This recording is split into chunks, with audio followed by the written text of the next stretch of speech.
नमस्कार, आप देख रहे हैं प्राइम न्यूज। मैं हूं राजेश कुमार। वक्त छत्तीसगढ़ प्राइम का है। जसपुर में पुलिस ने सीमेंट की आड़ में किए जा रहे गांजा तस्करी का भांडाफोड़ करते हुए महाराष्ट्र के तस्करों से 4.5 क्विंटल से अधिक गांजा जब्त किया है। गांजे की इस बड़ी खेप को तस्कर ओडिशा से महाराष्ट्र लेकर जा रहे थे। पुलिस को सूचना मिली थी कि ओडिशा से एक ट्रक में भारी मात्रा में तस्कर गांजा लेकर तपकरा होते हुए महाराष्ट्र जाने की कोशिश कर रहे हैं। सूचना पर पुलिस मौके पर पहुंची, वाहनों की तलाशी शुरू की और तलाशी के दौरान पुलिस ने सीमेंट के बोरों के नीचे प्लास्टिक के पैकेट में भर के रखे गए गांजे की बड़ी खेप को पकड़ा है। पुलिस के मुताबिक तस्करों से जब्त किए गए गांजे की कीमत 42 लाख रुपए है।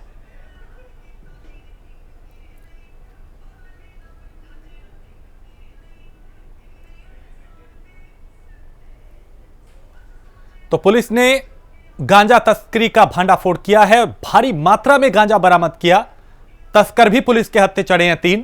अब इनसे पूछताछ की जा रही है कि आखिर ये बड़ी खेप गांजे की कहां से लाई जा रही थी, कहां पहुंचानी थी और गिरोह में कौन लोग हैं, सरगना कौन है, किसके इशारे पे यह काम किया जा रहा था। ऐसे तमाम सवाल जिनके जवाब तलाशे जा रहे हैं ताकि एक एक कड़ी को जोड़ के पूरी चेन को शिकंजे में लिया जा सके।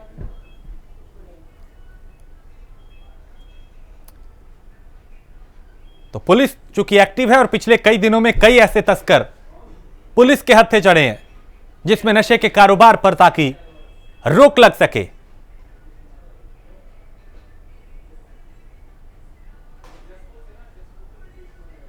तो सीमेंट की आड़ में गांजे की तस्करी की जा रही थी।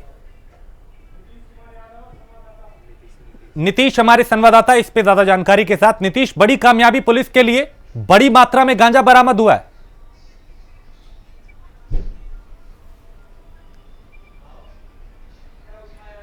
जी नीतीश, आप मुझे सुन पा रहे हैं?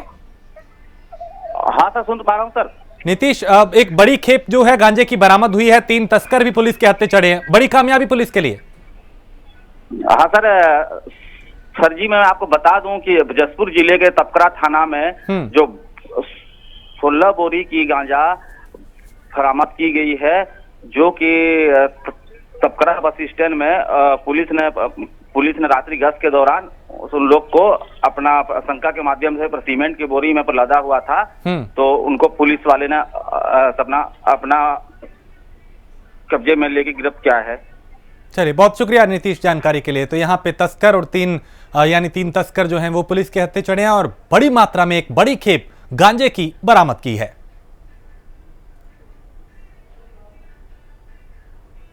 बिलासपुर में पीडब्ल्यूडी के एक इंजीनियर पर बुटीक सेंटर चलाने वाली एक महिला ने दुष्कर्म का आरोप लगाया है। महिला का कहना है कि उसे इंजीनियर ने पानी में नशीला पदार्थ पिलाकर उसके साथ हैवानियत की। बाद में महिला को धमकी देकर और नौकरी का झांसा देकर 2 साल तक दुष्कर्म करता रहा। पुलिस से शिकायत करने पर जान से मारने की धमकी दी गई। महिला की शिकायत पर पुलिस ने आरोपी इंजीनियर के खिलाफ मुकदमा दर्ज कर लिया है और कार्रवाई की जा रही है।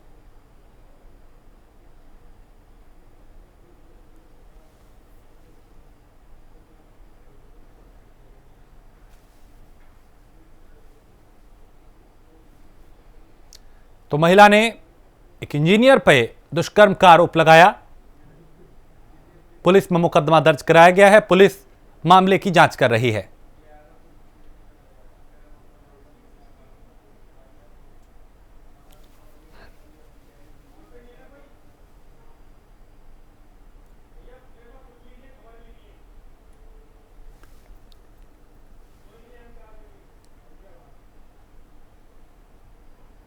तो नौकरी का झांसा देकर दुष्कर्म करने का महिला ने आरोप लगाया।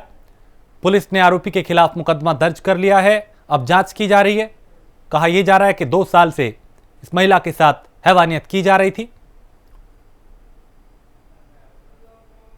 अब पुलिस फिलहाल पूरा मामला क्या है, क्या वाकई जो आरोप लगाए गए हैं उनमें दम है, उसमें कोई सच्चाई है या फिर उसके पीछे कोई और कहानी है, सच्चाई क्या है, जांच के बाद तस्वीर साफ होगी। कार्रवाई पुलिस ने शुरू कर दी है, जांच की जा रही है। तो पुलिस ने आरोपी के खिलाफ मुकदमा दर्ज कर लिया है। पीडब्ल्यूडी के इंजीनियर पे एक महिला ने दुष्कर्म का आरोप लगाया है और पुलिस ने आरोपी के खिलाफ मुकदमा दर्ज किया है। महिला ने पीडब्ल्यूडी के इंजीनियर पे यह आरोप लगाया।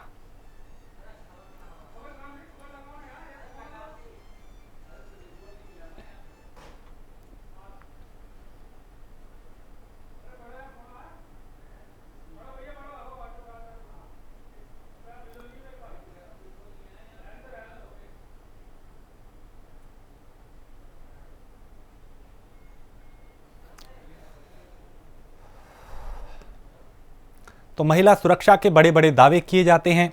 हकीकत यह है कि महिलाओं के प्रति जो अपराध हो रहा है वो थमने का नाम नहीं ले रहा। अब इस मामले की सच्चाई क्या है, इसकी जांच कर रही है, तह तक पहुंचने की कोशिश पुलिस कर रही है। मुकदमा दर्ज कर लिया गया है। राजनांदगांव में ऑनलाइन परीक्षा लेने की मांग को लेकर शहर के Guru Nanak higher secondary school के बच्चे सड़क पर उतर आए और चक्का जाम कर दिया। बच्चों ने कोरोना की दुहाई देते हुए परीक्षा का विरोध किया।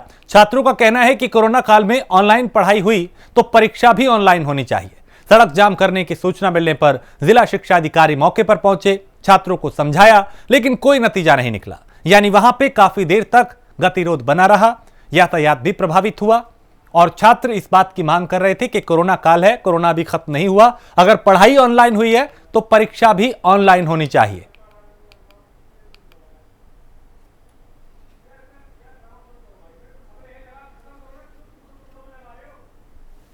तो गुस्साए छात्र छात्राओं ने यहां पे चक्का जाम किया, विरोध किया, प्रदर्शन किया, नाराजगी जाहिर की और यह कहा कि ऑनलाइन परीक्षा होनी चाहिए, ऑफलाइन नहीं। यानी अगर ऑनलाइन पढ़ाई हो सकती है तो परीक्षा भी हो सकती है, यह इन छात्रों का कहना था और इसी बात को लेके इन्होंने अपनी बात को यहां पे रखा।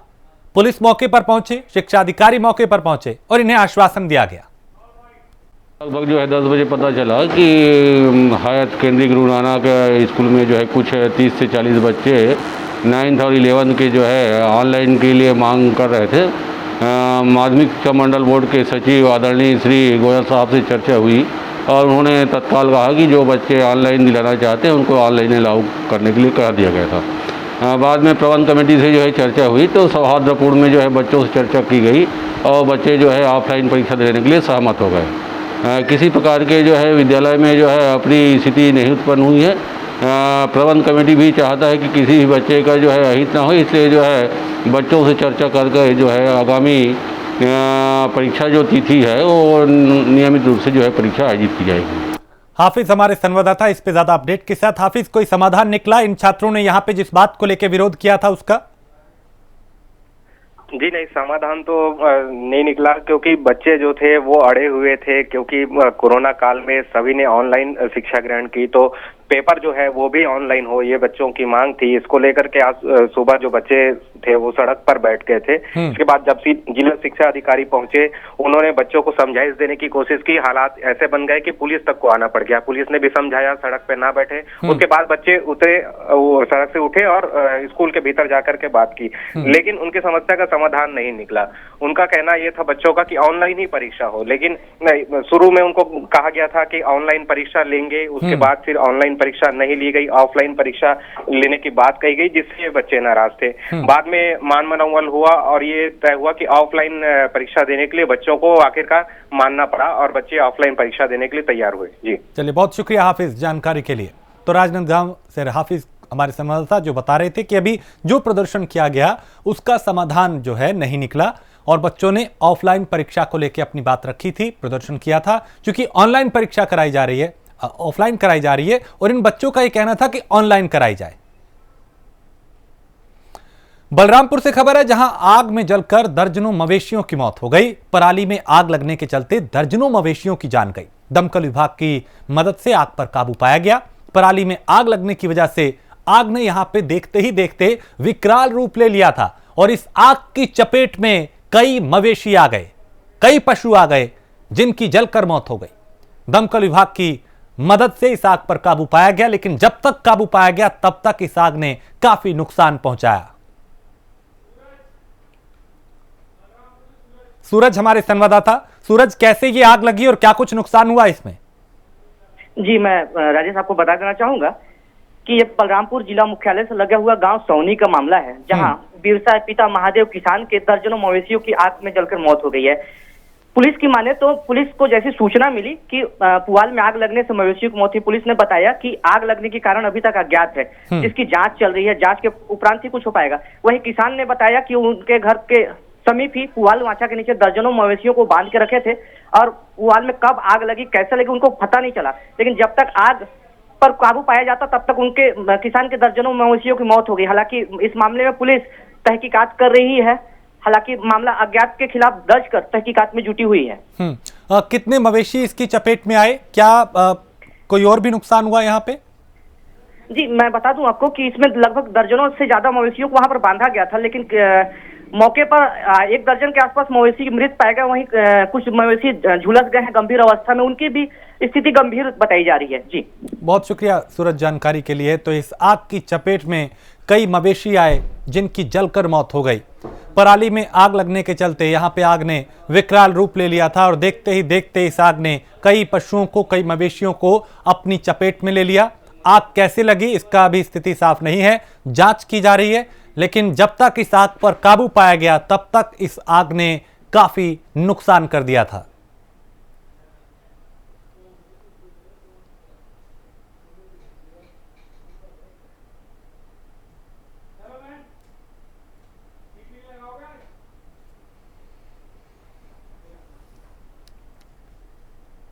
बेमेतरा में कृषि और जल संसाधन मंत्री रविंद्र चौबे ने बेमेतरा के चोरभट्टी में डेयरी पॉलिटेक्निक बेमेतरा का शुभारंभ किया। छत्तीसगढ़ सरकार की महत्वाकांक्षी गोठान परियोजना में इससे काफी लाभ मिलेगा। इस मौके पर कृषि मंत्री ने कहा कि हमने डेयरी पॉलिटेक्निक महाविद्यालय का शुभारंभ किया है, जिससे प्रदेश के युवा तकनीकी रूप से सक्षम बनने में कामयाब होंगे।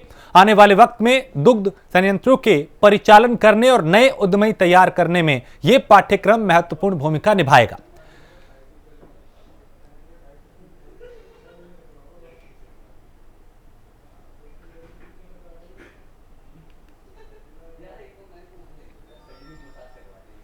तो डेयरी टेक्नोलॉजी पॉलिटेक्निक बेमेतरा का शुभारंभ किया गया।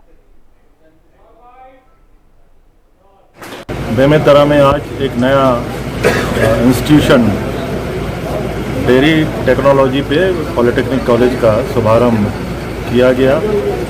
हम सब लोग उपस्थित थे। विशेष रूप से आदरणीय विधायक जी को इसकी बधाई भी दूंगा और श्रेय भी दूंगा कि उनके प्रयासों से संपन्न हो पाया। हालांकि कोरोना के चलते जो एडमिशन है, हमने 30 सीट की अनुमति दी है, ये पूरा नहीं हो पाया है, लेकिन उम्मीद है कि जल्दी हो जाएगा। आने वाले समय में ये जो एग्रीकल्चर सेक्टर में जो कोर सेक्टर है विकास का, डेयरी है, फिशरी है, गोटरी है, पोल्ट्री है, तो उसका विकास करना भी जरूरी है। बिलासपुर में कांग्रेस नेताओं के साथ हुई मारपीट का मामला अब तूल पकड़ने लगा है। बता दें कि बिलासपुर शहर में 2 कांग्रेस नेताओं के साथ मारपीट की गई और उन्हें गंभीर रूप से घायल किया गया। दोनों को सिविल अस्पताल में भर्ती कराया गया और बीजेपी के पूर्व मंत्री ने सरकार के कानून व्यवस्था पर सवाल उठाए। हालांकि दोनों मामलों में पुलिस ने एफआईआर दर्ज कर ली है, लेकिन इस मामले के बाद कानून व्यवस्था पर भी सवाल उठने लगे हैं।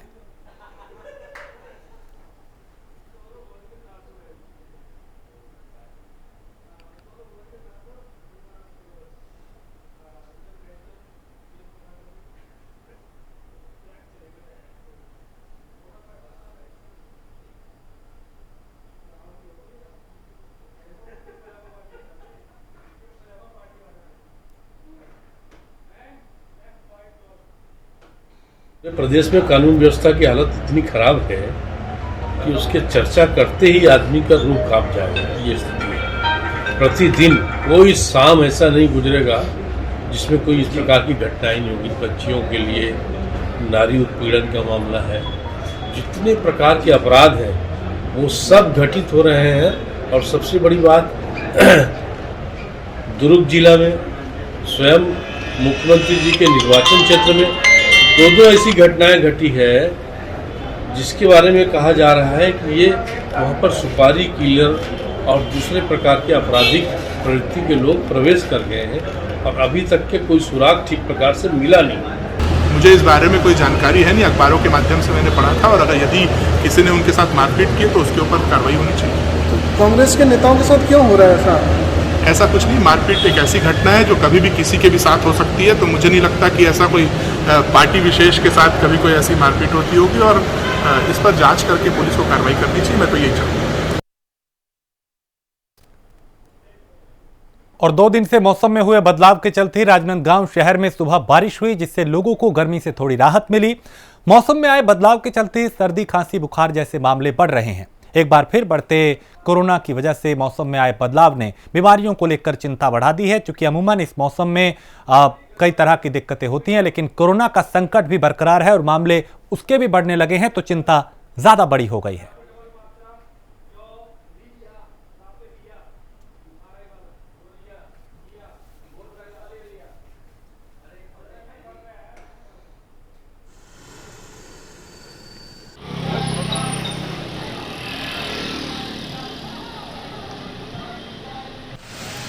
तो बारिश ने मौसम का मिजाज बदला है। 2 दिन से चूंकि गर्मी ज्यादा थी और अब एक बार फिर मौसम ने यहां करवट ली है। थोड़ी राहत मिली है लोगों को गर्मी से, लेकिन चिंता बढ़ गई है क्योंकि इस मौसम में कई तरह की परेशानियां और दिक्कतें होती हैं। दूसरी तरफ कोरोना के मामले भी बढ़ रहे हैं।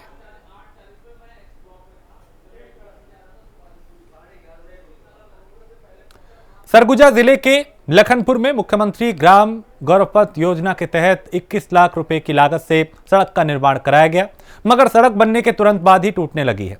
सड़क के बीचों बीच कई जगह दरारें पड़ने लगी हैं, सड़क किनारे नालियां टूटने लगी हैं।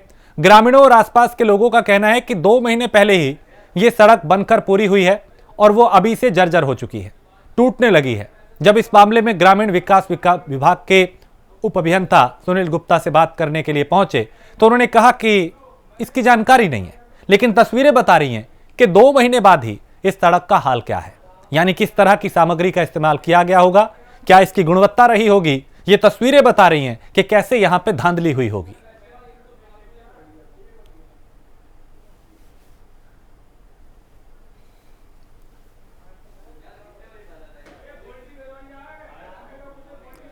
गोल्डी हमारे संवाददाता इस पे ज्यादा जानकारी के साथ। गोल्डी, 2 महीने पहले सड़क बनी थी और अभी ये हाल है। जी राजेश, मैं बता दूं कि ये रोड मार्च में मई महीने में ये समाप्त हो गया था, लेकिन ये चूंकि ठेकेदार की लापरवाही या जो भी कहिए, जिसकी वजह से ये अभी 2 महीना पहले कंप्लीट हुआ है। और सड़क बहुत ही घटिया निर्माण किया गया है, जगह जगह इस पे दरारें पड़ गई है और किनारे में नाली जो निर्माण की गई है वो नाली अभी से धंसने लगी है और वो उसमें मिट्टी और मुरम निकलने लगे हैं। तो इसमें कोई आला अधिकारी जो है उनका क्या कहना है, क्या ठेकेदार के खिलाफ कोई कार्रवाई होगी कि आखिर 2 महीने में ही कैसे ये सड़क टूटने लगी है? जी, ये मतलब उप अभियंता इसमें सुनील गुप्ता जी से बातचीत हुई थी फोन पे। उन्होंने मिलने पे मना किया था, वो मिल नहीं रहे थे, तो फोन के माध्यम से उन्होंने कहा कि ठेकेदार को हमने कहा है नोटिस और मैं उसकी जांच करूंगा और उसको मौके पे जाकर उसकी सुधारीकरण करवाऊंगा। लेकिन अभी जी, बहुत शुक्रिया गोल्डी जानकारी के लिए। तो अब आश्वासन ये दिया गया है कि इस पे कार्रवाई होगी, अगर लापरवाही हुई है तो देखा जाएगा। लेकिन बड़ी बात यह कि आखिर 2 महीने पहले बनी सड़क कैसे टूट गई। कृषि मंत्री रविंद्र चौबे के सरकार के कर्ज लेने वाले बयान पर पूर्व मंत्री अजय चंद्राकर ने पलटवार किया है। कहा सरकार किन किन विषयों पर कर्ज ले रही है उसको बताना चाहिए। उन्होंने क्या कुछ कहा आपको सुनवाते हैं।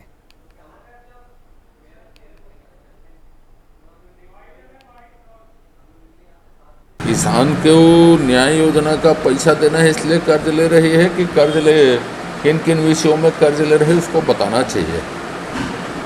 और ब्याज पटाने के लिए भी कर्ज लेते हैं कि नहीं लेते हैं, मूलधन पटाने के लिए कर्ज लेते हैं कि नहीं लेते हैं, तनख्वाह बांटने के लिए कर्ज लेते हैं कि नहीं लेते हैं, किस किस मुद्दों पर कर्ज लेते हैं ये बताना चाहिए। और यदि वो बता पाने में असफल रहे तो हम बताएंगे कि सरकार ने कौन कौन सी संस्थाओं से किस किस विषय में कर्ज लिया है उसको। तो अभी वो आंकड़ा रोज बढ़ता है। विधानसभा मुख्यमंत्री जी 18,000 बोल रहे थे, एक हफ्ते में 21,000 हो गया, कुछ दिनों में और वो आंकड़ा बढ़ जाएगा। ये अपनी असफलताओं के लिए केंद्र को दोषी बनाने की कोशिश कर रहे हैं। रायपुर शहर में बढ़ते कोरोना के मामलों को लेकर कांग्रेस नेता कन्हैया अग्रवाल ने जन जागरण अभियान चलाया। इस अभियान में जय स्तंभ चौक पर बड़ी संख्या में कांग्रेस कार्यकर्ताओं ने कोरोना महामारी को लेकर लोगों को जागरूक किया। इस अभियान में कार्यकर्ताओं ने हाथों में स्लोगन भी पकड़ रखे थे, जिन पर कोरोना से बचाव के संदेश लिखे हैं और इस अभियान में सभी को मास्क लगाने, अपने आप को सुरक्षित रखने की अपील की गई।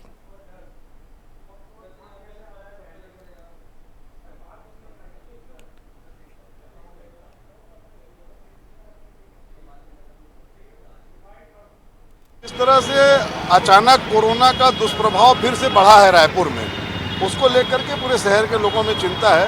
हमने भी कोरोना को दूर भगाने के लिए जागरूकता का ये अभियान चलाया है कि लोग मास्क लगाएं, सैनिटाइजर का उपयोग करें, सोशल डिस्टेंसिंग का उपयोग करें और सबसे महत्वपूर्ण है जिनका वैक्सीन के लिए जो लोग पात्र हो गए वो सब लोग वैक्सीन अवश्य लगवाएं ताकि कोरोना को दूर भगाया जा सके।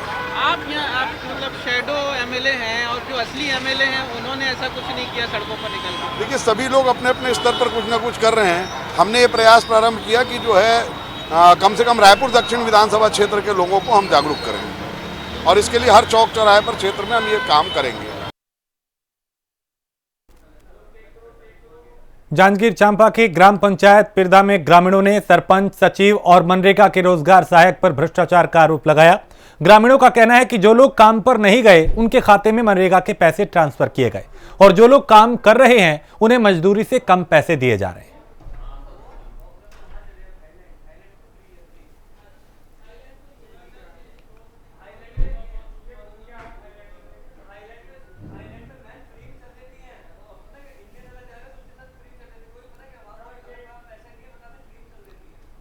कोरिया में बॉर्डर पे मध्य प्रदेश राज्य से आने वाले लोगों और बसों के यात्रियों की जांच नहीं हो रही है। कोरोना को लेकर बढ़ती जा रही लापरवाही से लॉकडाउन जैसे हालात फिर से बनते नजर आ रहे हैं। नए स्ट्रेन को लेकर राज्य सरकार ने अलर्ट जारी करते हुए राज्यों के बॉर्डर पे स्क्रीनिंग जांच करने का निर्देश दिया है, लेकिन कोरोना महामारी को लेकर प्रशासन सख्त होता नजर आ रहा है। वहीं जिले में रोज सैकड़ों लोग दूसरे राज्यों से सफर कर यहां पहुंच रहे हैं, लेकिन इनकी ट्रैवल हिस्ट्री प्रशासन और स्वास्थ्य विभाग के पास नहीं है।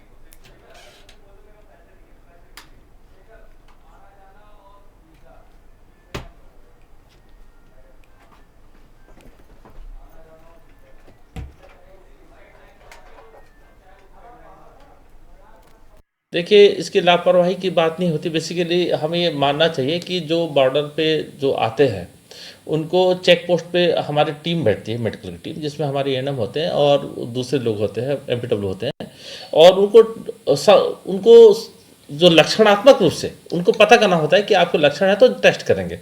बेसिकली लोग छुपाते हैं, उनको लगता है कि बता दिया लक्षण तो बॉर्डर में घुसने नहीं देते, तो इसके परिणाम ज़्यादा अच्छा नहीं आए हैं। हमारे वो लोग लक्षण भी तो भी नहीं बताते कि उनको लगता है कोई बॉर्डर में बैठा दिया जाएगा और एंट्री नहीं मिलेगी। कवर्धा जिला के किसानों ने कलेक्टर ऑफिस के सामने धरना प्रदर्शन किया। बता दें कि 2019 में चने की फसल पूरी तरह क्षतिग्रस्त हो गई थी, जिससे क्षेत्र के किसान कर्ज तले दब गए थे, जिसकी मुआवजा बीमा राशि के लिए लगातार कोशिशों के बाद मुआवजे के रूप में 85 करोड़ रुपए मिले थे, जो अब तक किसानों को नहीं मिल पाए। नाराज किसानों ने 1 घंटे का मौन धारण कर कलेक्टर कार्यालय के सामने धरना दिया। मुआवजे की रकम नहीं मिलने पर नाराजगी भी जाहिर की।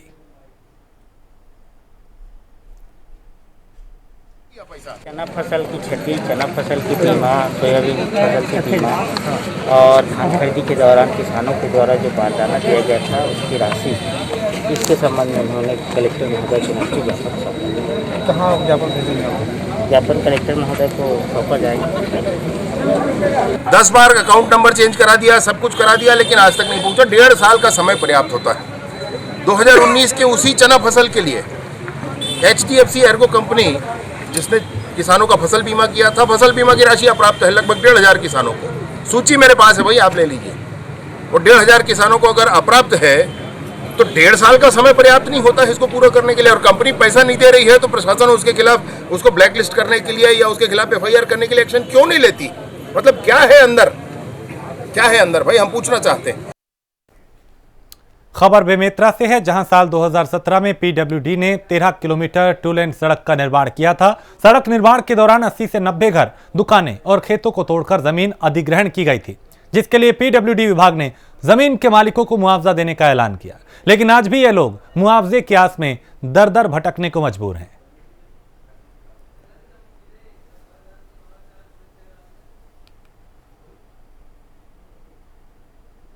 ये नीरज जो शराब पी के आया है, शराब का आदी है, और ये शराब पी के आया तो अपनी पत्नी से झगड़ा करने लगा और इसको रात में झगड़े में। लगभग क्या बजे का मामला हो रात का? 2-2:30 बजे के आसपास का।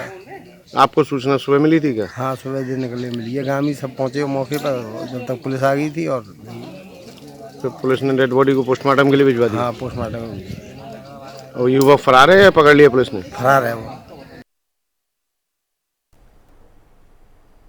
महासमुंद के गांव सावित्रीपुर में कोविड-19 का टीका लगने के बाद 58 साल के एक व्यक्ति की मौत का मामला सामने आया। बता दें कि मृतक को कोविड-19 का टीका लगाया गया था, जिसके बाद उसकी तबीयत अचानक बिगड़ गई और उसकी मौत हो गई। सूचना मिलने के बाद जिला कार्यालय महासमुंद में स्वास्थ्य विभाग की टीम भेजी गई। स्वास्थ्य विभाग का कहना है कि पोस्टमार्टम रिपोर्ट आने के बाद ही मौत की सही वजह पता चल पाएगी। अंबिकापुर की दिव्या गुप्ता ने मिस छत्तीसगढ़ एम्बेसडर का खिताब अपने नाम किया है। दरअसल दिव्या गुप्ता ने रायपुर में आयोजित मिस छत्तीसगढ़ 2021 में पार्टिसिपेट किया था। इस फैशन शो में दिव्या को मिस छत्तीसगढ़ एम्बेसडर विजेता घोषित किया गया।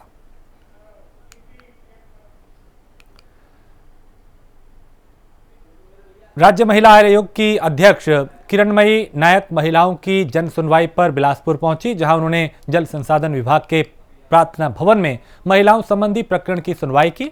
इससे पहले उन्होंने छत्तीसगढ़ भवन में पत्रकारों से बात करते हुए उत्तराखंड के मुख्यमंत्री के विवादित बयान पर आरएसएस और बीजेपी को आड़े हाथों लेते हुए जमकर निशाना साधा।